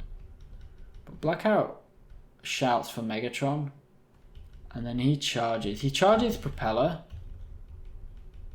and he runs. So right here, in these shots here, there should be some green. So I'll mask that out for green screen. And then Blackout just falls through the floor. And because the Nemesis is traveling at like hundreds of miles an hour in the sky, Blackout literally just can't keep up. He falls straight out. I'll show you that again. So he charges, propeller, charges and runs. And look at Blackout's, the top of his propeller. How I mentioned one side is damaged, like it's sticking up on one side, like how it should be. His propeller's broken, like it is in Peace Pipes. So he can't fly right now. So he literally goes. And then we get a shot of Starscream talking. And then we go to a shot of Brawl. As Barricade looks down. Brawl raises his arm, shoots the control panel. And it sort of like does this almost like a carpet bomb effect. It sort of goes round the terminal a little bit. And Starscream is like, no, I'm not having any of that. It sort of forces him away. And look at his hand again. I really try and show stuff with the body language in this. Like Starscream trying to distance himself from this control panel. Like he pushes him away quite a bit there. Boom, I don't want any of that. And then we see a quick off-screen transformation, where we hear it and then we see him transform. And similar to Blackout, these are two different shots. So Starscream brings his hand down to his arm and presses a button. Well, he gets his hand ready. So he's like, Doom, gets his hand ready until Brawl's in position. And same as Blackout, Brawl goes. So that is where the shot changes. I tried colour correction as best as I could. However, when you are opening a door, obviously the light difference will change naturally. Like if you open a window, the light and the shadows change, so it does sort of have that effect. And look at the sparks in the left corner, like the control panel on fire.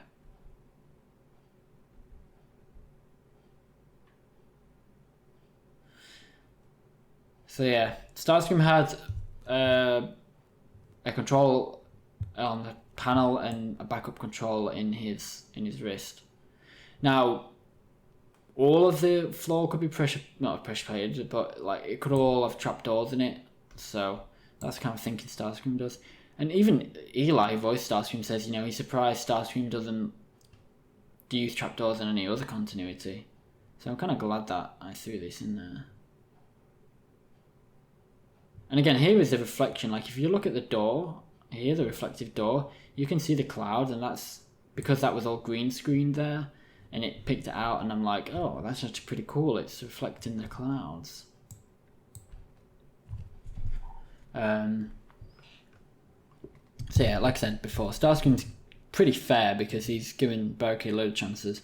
And here's where we zoom out. Here's where Barricade has this 1,000-yard stare. He's just staring at the floor like, my teammates are dead. I've ruined our chances. I've failed. If the blur comes, the zoom in comes, the vignette comes. This next shot is probably one of my favourites as well. Kind of like the kick shot a little bit. This shot here. So I use a vignette on this as well. This is exactly what I wanted in the script, and Eli, a Starscream, delivered.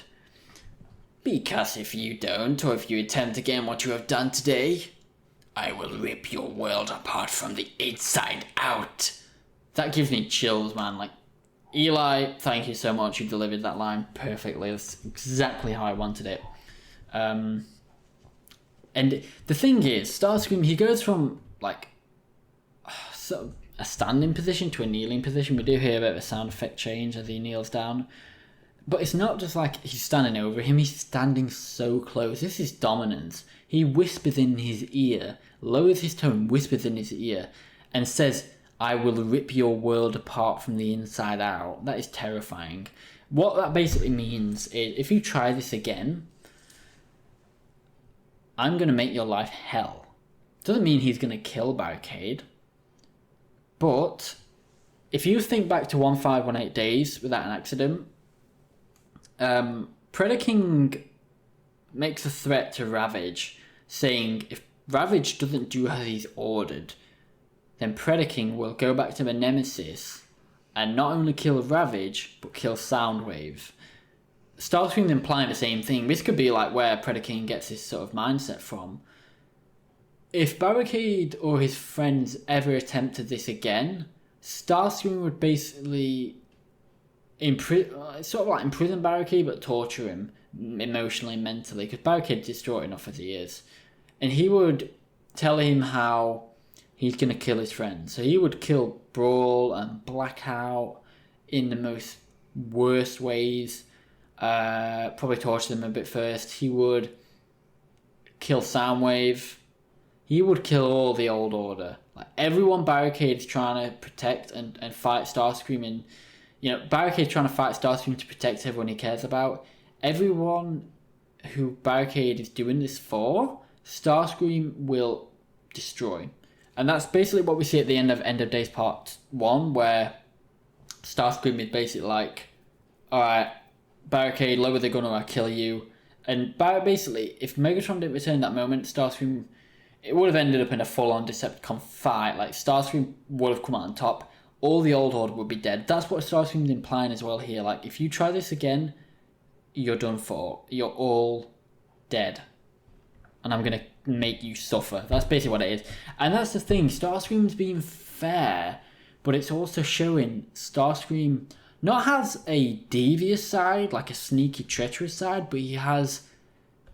I don't even want to call it evil. He has like a sadistic side to him where he can just slip into that evil side of him if he really wants to. Like, Starscream's a protector almost, like an alpha male now of the Decepticons. However, if someone threatens him, he can easily slip into that evil Starscream again and rip the world from the inside out. Starscream uses his forearm again to press as Barricade falls. You actually see the floor retract there. And Barricade's got his gun in one hand and his baton in the other. And Starscream's watching. Now, Barricade's got a shake effect on him, so he's sort of struggling to get it, maintain grip. And then obviously we see Barricade's weapons there fall into the abyss. All the way down to Earth. As Barricade is shaking and Starscream literally just sort of stands up. Now this shot's actually bigger than it looked. I zoomed in on this. It was a really high angle shot I did. So there's way more off this like square screen you can see.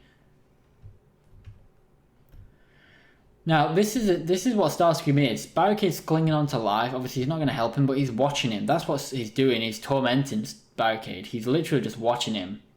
Barricade flips back and forth with the wind. Starscream's watching him again. I mean, he says, this is a line from Peace Pipes as well when Barricade's remembering and he's passing out. Starscream goes, "Now go and prove me right, you fragwit." You can probably imagine what the human equivalent of that curse is.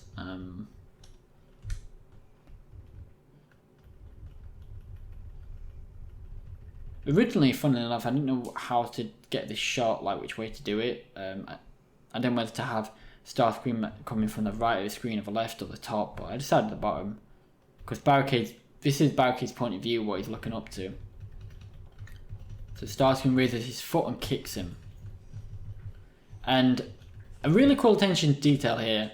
As Barricade kicks, this is just a single shot. Like, what you see here, Starscream just kicks and the camera doesn't move.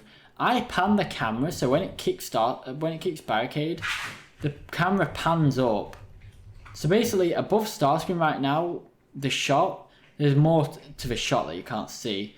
But when he kicked him, got the camera and panned it. So that's really cool. And then Barricade, that's the same shot as what was on earlier.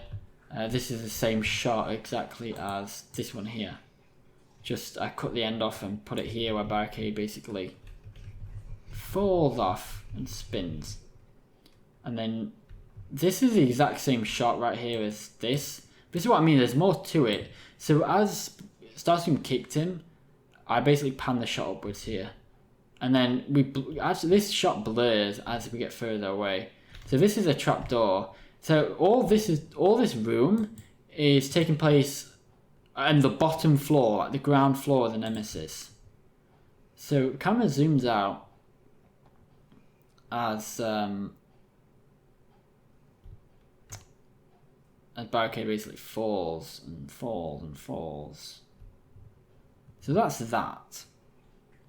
Now, one thing I forgot to mention actually is when Starscream gets stabbed and he's bleeding everywhere, this shot, where is it? This shot here, where Starscream sets his missiles off, that cauterizes his wounds. So he didn't bleed after that. So that explosion cauterizes his wounds. Similar to how Predaking cauterized his wounds.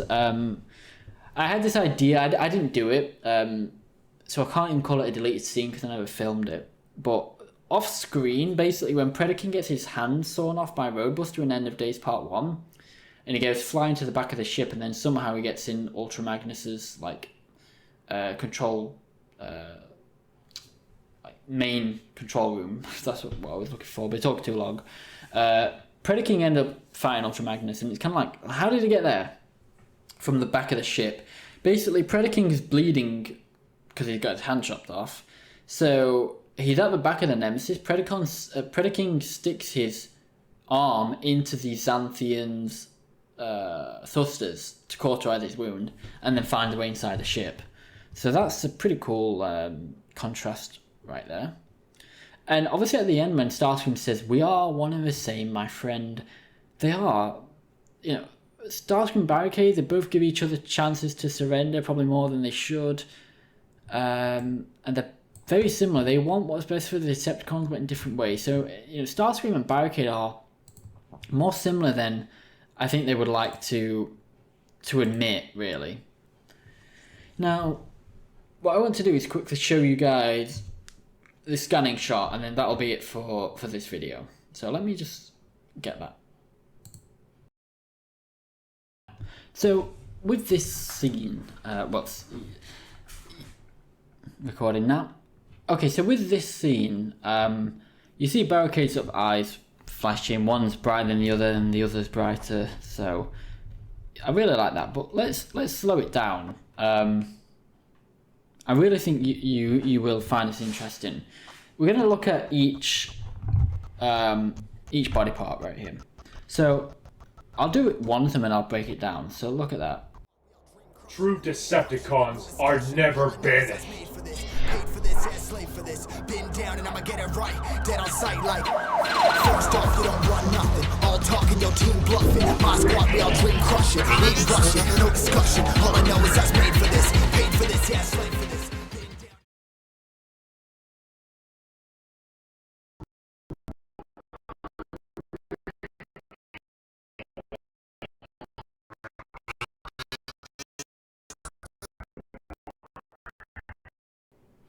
So now I'm gonna break it down a bit more.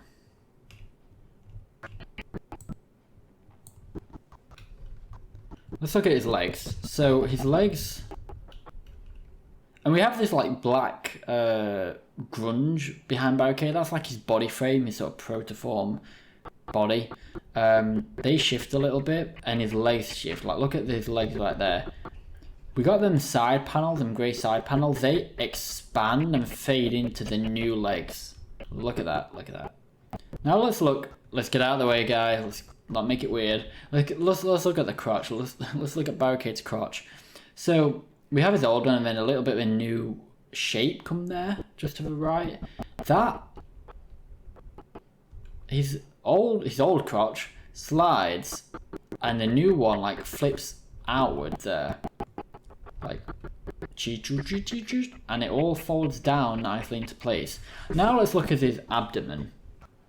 Okay, so his abdomen, we got all these shapes again around here, and the what's it called, like the ram on the car, this front ram, is it a bull bar it's called?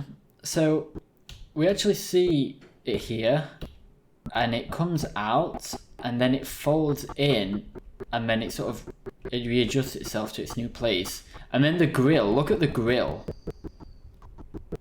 So the grill comes down. Like right here, just right between the blue and the red light there, look at the grill there. It slides down plate by plate. And look at the light bar, the lights slide in. And then the grill comes down. Like the lights come in, boom. And let's look at the bottom of the bull bar now. So this bit here comes down to his crotch there and fills his abdomen. And then in his abdomen, these two blue and red light here, they flip out. And then his like plow, I don't know what it's called, like the bottom spoiler thing at the bottom of the car, I don't know what it's called.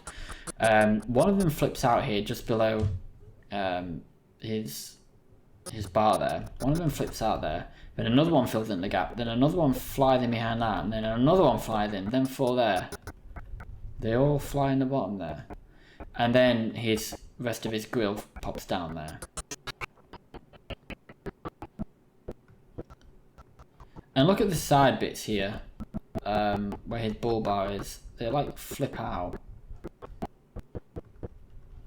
Like just where his bull bar is, these side bits of his chest, they sort of fold in and flop down.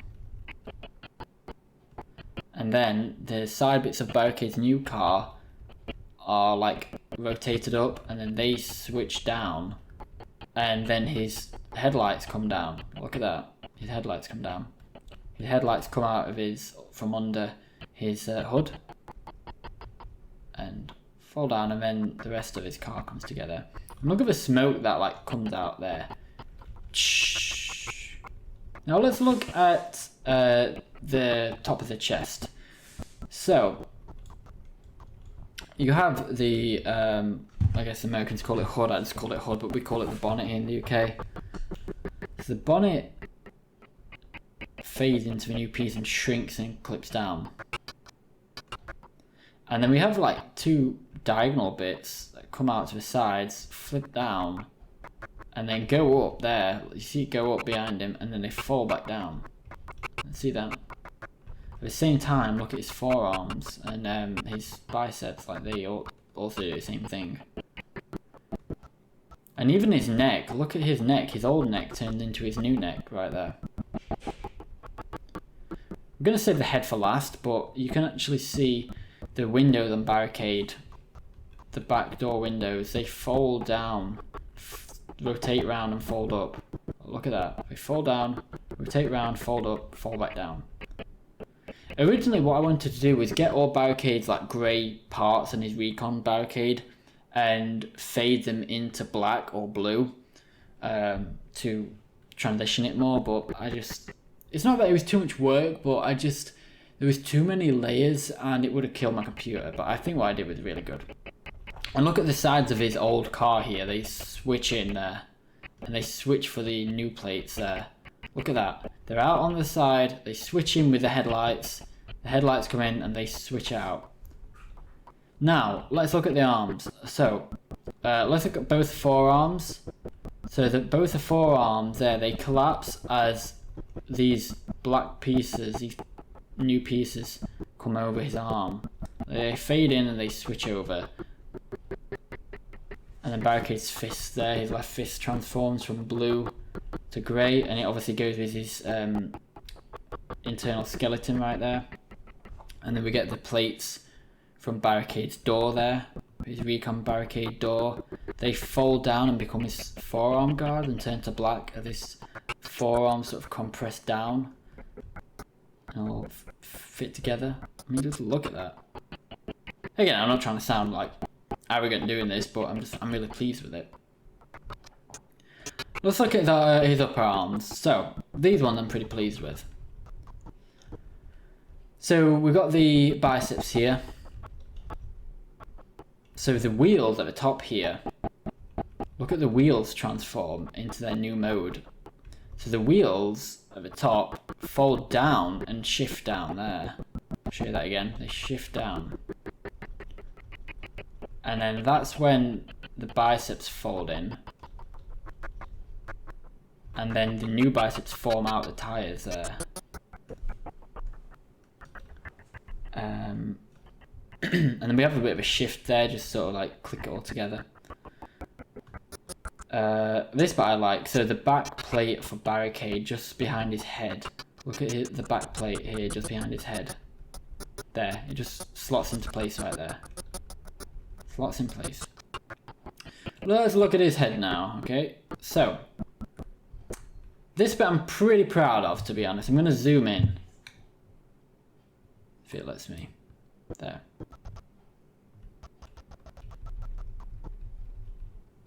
So, let's look at his chin. So his head shifts, and then this blue bit comes up from his chin there. And then sort of goes to the side. Basically what you've got to imagine is, all this is shifting and then reappearing. So Barricade's chin right there fits into place, but it comes from the side. Because it basically, Barricade's chin goes from here to the right side of Barricade, so to our left. stays there for a moment and then reshifts itself back into place. Let's look at his cheeks.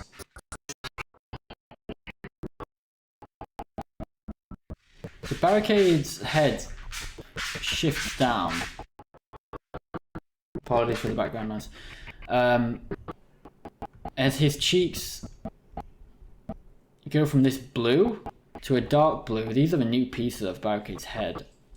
And they fold in, look at that. So they go over, they fold in to the side, and then the new cheeks disappear, the old cheeks disappear. And these new cheeks take place. And then the upper cheek guards come from the side there, look at that, they come from the side. But where did them upper cheek guards come from? Well, they were always there. Just below his eyes, on the side of his face, his cheek guards are there. Let's have a look. So they come, they get maxed out, they switch colours a little bit. You can see the change in a minute, they start to change. And then they just slide into place there. They fade in there, you see? Let's look at his nose and his helmet a little bit now.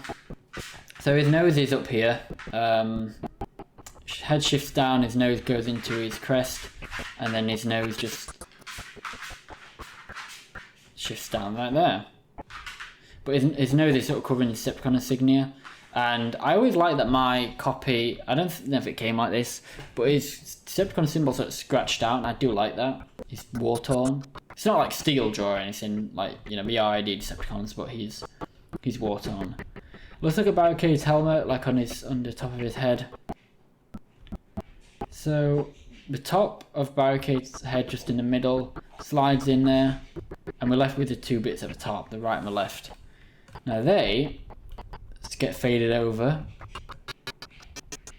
by the new pieces, and the side pieces come out there. So them side pieces in the middle there were always there. So if he's looking between Barricade's eyes, there he's got like these two little side rotated diamonds. They fold out, as the crests of the helmet fold down as well. And then in sections, look at the top of the helmet. This fades in, comes from here, fades in, down, and slides down section by section with the nose and the cheeks, and folds in. Let's look at the eyes. I think this is the last bit. The eye I'm pretty happy with. So the eyes, basically this thing in the last night where there was concept art for him to have glasses, like sunglasses. Kind of adopt it here, so he has these like lenses over his eye there, and they follow him down, but they sit above his eye right there, and then they fold down, and then his old eyes disappear. Now, I think that's it. So I'm going to show you it all in, not fast motion, but I'm going to show you in all the way through. So he scans, and then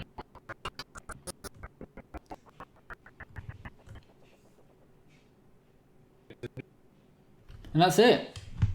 So I really hope you all enjoyed that.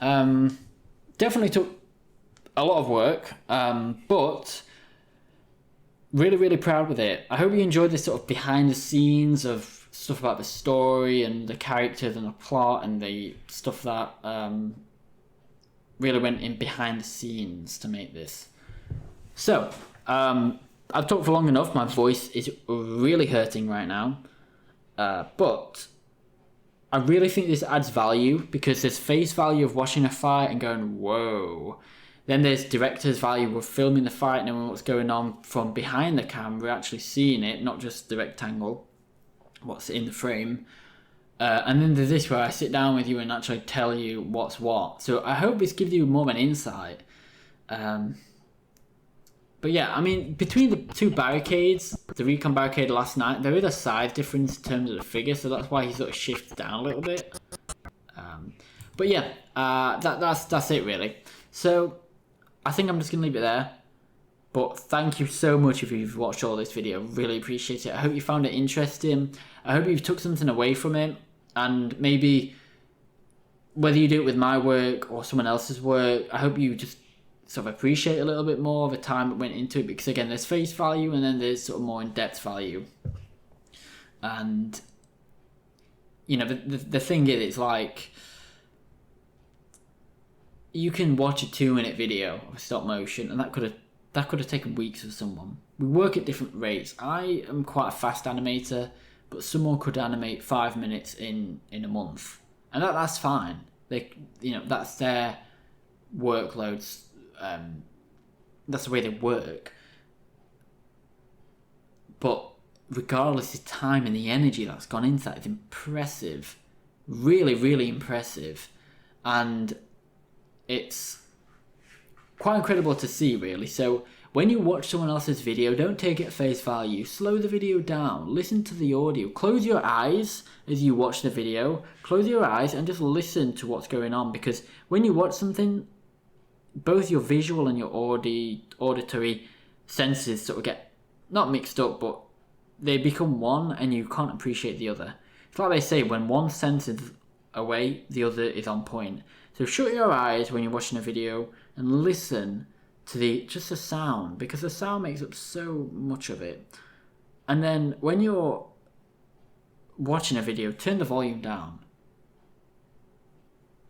Just watch it in slow motion, and actually see frame by frame, or ask the person who made the video, what's going on? Like, what in the shot? Like, tell me more about it. What's going on?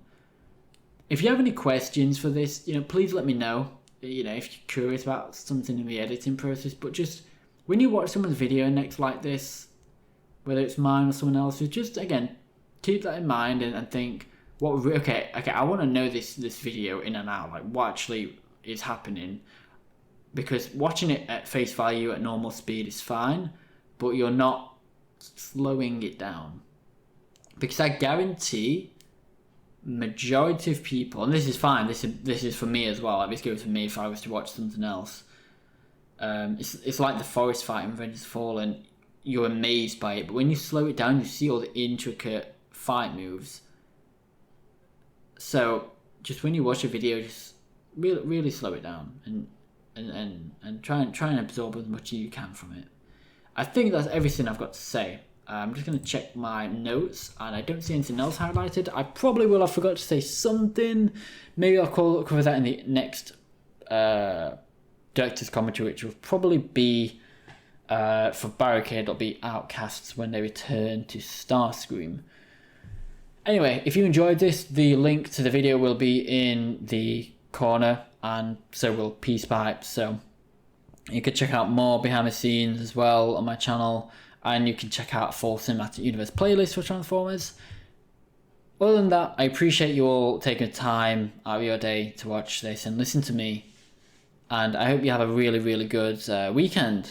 It's Thursday, the weekend's coming up. I'm going to try and get this out hopefully today, maybe. We'll see. Have a great one, guys.